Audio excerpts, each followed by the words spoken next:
अगर मैं तुमसे पूछूं कि तुम मुझे दो ऐसी चीजें बताओ जो कि तुम्हारी लाइफ को डिस्ट्रॉय करने के लिए काफी है, तो तुम लोगों का जवाब क्या रहेगा? तो बात है 2022 की, जब मुझे गिटार लेने का काफी ज्यादा शौक चढ़ा हुआ था।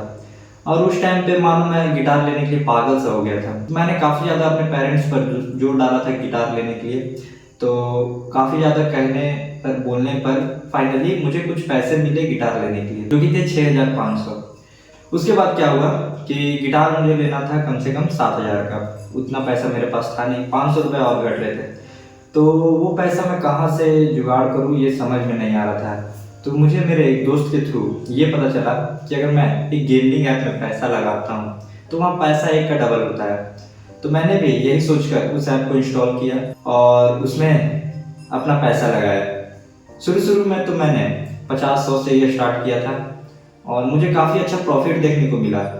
जहाँ मैं 50 लगा रहा था वहाँ मुझे 150 वापस आ रहा था। लेकिन ये ज़्यादा देर तक नहीं चला। कम से कम 5-6 मैच खेलने के बाद जब मेरे पास पैसा आ चुका था मेरे गिटार को लेने लायक, फिर भी मानो मेरे अंदर थोड़ी सी लालच बढ़ गई।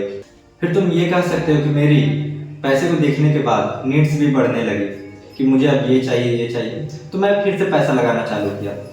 तो 8-9 मैच खेलने के बाद क्या हुआ कि गेम को शायद मेरा एल्गोरिथम समझ में आ गया कि धीरे धीरे लड़का थोड़ा सा एडिक्शन की तरफ जा रहा है, वो थोड़ा सा गेम का एडिक्टेड हो गया है। हालांकि 8-9 गेम में कुछ उतना फर्क नहीं पड़ता है, लेकिन मैंने काफ़ी मैचेस लगाए थे जिसमें लॉस भी हुआ था, विन भी हुआ था। लेकिन जब मैंने पैसा फिर से लगाना चालू किया उसके बाद मानो गेम यूं पलट गया। उसके बाद मेरा कोई विन का चांस ही नहीं बन रहा है। मैं पूरा सोच समझकर पैसा लगा रहा हूँ जबकि मुझे पता है कि यही चीज आने वाला है, लेकिन गेम का एल्गोरिथम कुछ ऐसा कर रहा है कि वो चीज आ ही नहीं रहा है। तो इसी तरह करते करते मैंने छोटे छोटे पैसे से थोड़ा बड़ा अमाउंट लगाना चालू किया, क्योंकि धीरे धीरे पैसा हारते हारते मुझे उस पैसे को भी रिकवर करना था। तो उस सिचुएशन में थोड़ा सा मैं फ्रस्ट्रेट होते जा रहा था, थोड़ा सा टेंशन मेरे अंदर आते जा रहा था। मैं उस पैसे को किस तरह रिकवर करूँ, ऐसे ही करते करते कब मेरे 4,000 उस गेमिंग ऐप में डूब गए मुझे पता तक नहीं चला। हालांकि मैं अभी उस चीज का नाम नहीं लेना चाहूंगा तुम लोगों के पास, क्योंकि कंपनी कुछ लीगल क्लेम कर सकती है। तो 4,000 पहुंचने के बाद उस टाइम पे मैंने थोड़ा सा गेम को खेलना छोड़ा और फिर 1-2 दिन बीते, फिर से आदत तो लग ही गई थी। तो फिर उस पैसे को रिकवर करने के लिए फिर से मैंने स्टार्ट किया गेम खेलना, लेकिन फिर से वही था। फिर से मैंने पैसा हारा। धीरे धीरे करते करते मेरा जो 6,500 रुपए थे मेरे पास सारे के सारे खत्म हो गए। अब मैं काफी ज्यादा उस टाइम पे डिप्रेशन में चल गया था, क्योंकि उस टाइम पे मेरे पास जो 6,500 रुपए थे वो काफी बड़ा अमाउंट थे मेरे लिए। क्योंकि तुम ऐसे मिडिल क्लास में हो जहाँ तुम्हारे पास जहाँ तुम्हें पॉकेट मनी के लिए केवल 10-20 रुपए मिलते हैं। उस सिचुएशन में अगर तुम किसी भी चीज को लेने के लिए अगर 6,500, 10,000 ऐसे तुम्हें कुछ बड़े अमाउंट में पैसे मिल रहे हैं और उस पैसे को तुम किसी गेमलिंग या किसी सट्टे बाजार में तुम उड़ा दो, तो उस सिचुएशन में दिक्कत ये हो जाता है कि तुम अपने पेरेंट्स को क्या जवाब दोगे। और जो हमारा नंबर 1 पॉइंट है वो यही है। आजकल के टाइम में क्या हो रहा है कि जो बड़े बड़े क्रिकेटर है, बड़े बड़े जो सेलिब्रिटी है, वो लोग भी गेमिंग ऐप को बहुत ज्यादा प्रमोट कर रहे हैं। हालांकि उनके पास पैसे की कोई कमी नहीं है। वो जानते हैं कि अगर हम इन ऐप को अगर प्रमोट करते हैं और पब्लिक अगर इसमें पैसा लगाती है तो उनका लॉस होगा, उनके यहाँ तक कि उनकी लाइफ भी डिस्ट्रॉय हो सकती है। हाल ही में एक बंदे ने 91 लाख रुपीज एक गेमिंग ऐप में लगाया था। तो तुम देख सकते हो किस तरह लोग इन चीजों से एडिक्टेड होते जा रहे हैं। फिर भी सर उन लोगों को आने चाहिए जो इन चीजों का प्रमोशन करते हैं, खासकर बड़े बड़े सेलिब्रिटी, क्योंकि उनके पास पैसे की कमी नहीं है, फिर भी और ज्यादा पैसे की लालच में लोगों को वो बढ़ावा देते हैं इन चीजों को खेलने के लिए। अब बहुत सारे लोग ये बोलेंगे कि मैं ऐप वगैरह के चक्कर में नहीं पड़ता। हाँ माना, हालांकि तुम नहीं पढ़ रहे हो, तुम थोड़े समझदार हो, लेकिन तुम अपने अगल बगल में ही देख लो ना, 10 में से 8 लोग तुम्हें ऐसे मिलेंगे जो कि गेमिंग ऐप में पैसा लगाते हैं। और तुम्हें यकीन नहीं होता तो अभी हाल ही में क्रिकेट का जो मैच है वो खत्म हुआ था, तुम उसमें नोटिस कर सकते हो बहुतों ने पैसा लगाया था कि वो आज 1 करोड़ जीतेंगे, 2 करोड़ जीतेंगे। हालांकि वो जीते तो नहीं, कुछ गिने चुने लोग जीतते भी हैं या नहीं ये भी कंफर्म नहीं है, लेकिन लोग अपना पैसा लगाते हैं। तो जो नंबर 1 है जो तुम्हारी लाइफ को डिस्ट्रॉय करने के लिए अभी के टाइम में काफी है, जो मोस्ट ऑफ टीनेजर्स इस चीज से एडिक्टेड होते जा रहे हैं। और टीनेजर्स तो छोड़ो, खासकर जो 35 साल 40 साल के भी आदमी है वो भी इस चीज से एडिक्टेड हो गया है। वो है तुम्हारा किसी भी गेमिंग ऐप में पैसा लगाना। कोई भी ऐसा चीज दुनिया में नहीं है जो तुम्हें केवल सेकेंड में या बिना कोई मेहनत किए 1 का डबल बना के दे दे। तो तुम्हें ये चीज डीपली समझनी होगी कि अगर तुम अभी के टाइम में अगर तुम टीनेजर्स हो जहाँ तुम्हें पॉकेट मनी के लिए 50-100 रुपए मिलते हैं, उस सिचुएशन में अगर तुम किसी गेमिंग ऐप में पैसा लगा रहे हो तो तुम्हारी लत बहुत बड़ी बढ़ने वाली है। और मैं ये चीज़ खुद के एक्सपीरियंस से बता रहा हूँ। तो नंबर दो जो प्रॉब्लम है वो है, आज के टाइम में क्या होता है कि लोग दिखावे के चक्कर में बहुत ज़्यादा आगे जाते हैं।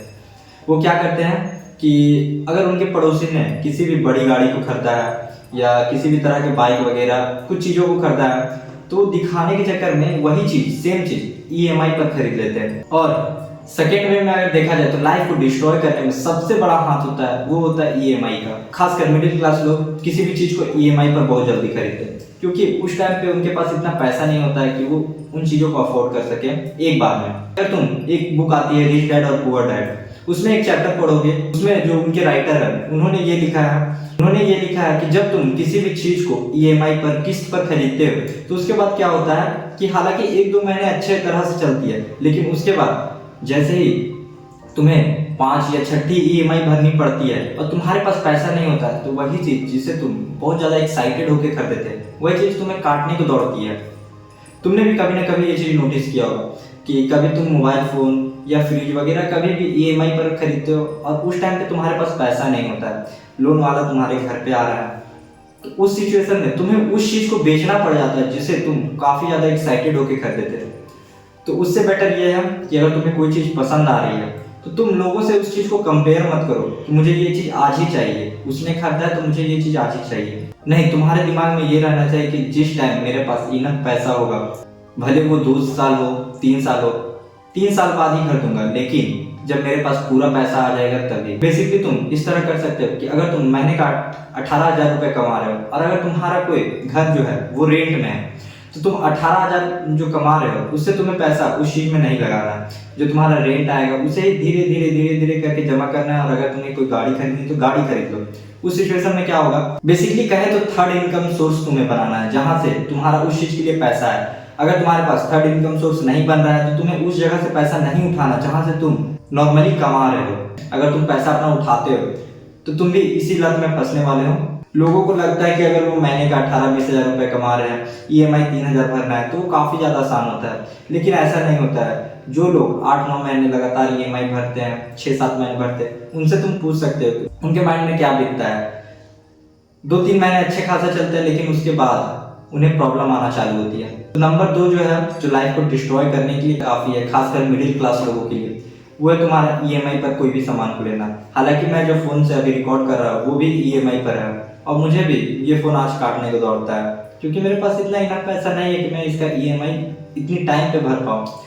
हालांकि मैं धीरे धीरे भर रहा हूँ, लेकिन मेरा ये वादा रहेगा कि आज के बाद मैं कभी भी कोई भी सामान ईएमआई पर नहीं खरीदने वाला। जिस दिन मेरे पास पूरा इनफ पैसा होगा उसी दिन मैं उस सामान को खरीदूंगा। आज मेरे पास गिटार है, जब मेरे पास पूरा प्रॉपर पैसा आया तब मैंने फिर से गिटार लिया। मेरे पास 5,000 फिर से जमा हुए थे, चाहता तो मैं उस चीज़ को ईएमआई पर खरीद लेता, लेकिन मैंने नहीं खरीदा। मैं जानता था कहीं ना कहीं उस चीज़ के चंगुल में मैं फिर फंस जाऊंगा, फिर मेरे पास पैसा कहाँ से आएगा। तो उससे बेटर है जब तुम्हारे पास पूरा पैसा आ जाए, जब तुम्हें लगे कि हाँ मैं किसी थर्ड इनकम सोर्स से इस पैसे को ला रहा हूँ, मेरा जो अपना पैसा है वो यहाँ नहीं लग रहा है, तो उस सिचुएशन में तुम सामान को आराम से और ईजिली खरीद सकते हो और वो चीज़ उस टाइम पे तुमको बहुत अच्छी भी लगेगी। लेकिन वहीं अगर तुम्हारे कोई पड़ोसी है जो कि उसी सेम सामान को अगर ईएमआई पर खरीदे हुए और तुम उसी सेम सामान को अपने कैश पर खरीदते, अपने थर्ड इनकम सोर्स यानी कैश पे खरीदे हुए, तो तुम उससे ज़्यादा खुश रहोगे जो कि तुम्हारे पड़ोसी है जो कि उस सामान को ईएमआई पर खरीदे हुए। तो बेसिकली तुम समझ गए होगे कि यही 2 चीज़ काफ़ी है, एक हंसती खेलती या एक अच्छी लाइफ को डिस्ट्रॉय करने के लिए काफ़ी होती है। अगर तुम इन चंगुल में फंसे हुए हो तो मेरा तुमसे काफ़ी ज़्यादा रिक्वेस्ट है कि तुम आज ही इन चीज़ों को छोड़ो और अपने लाइफ में ग्रो करो, क्योंकि ये चैनल तुम्हें बताता है कि तुम अपनी लाइफ में किस तरह ग्रो कर सकते हो। Thanks for watching this video.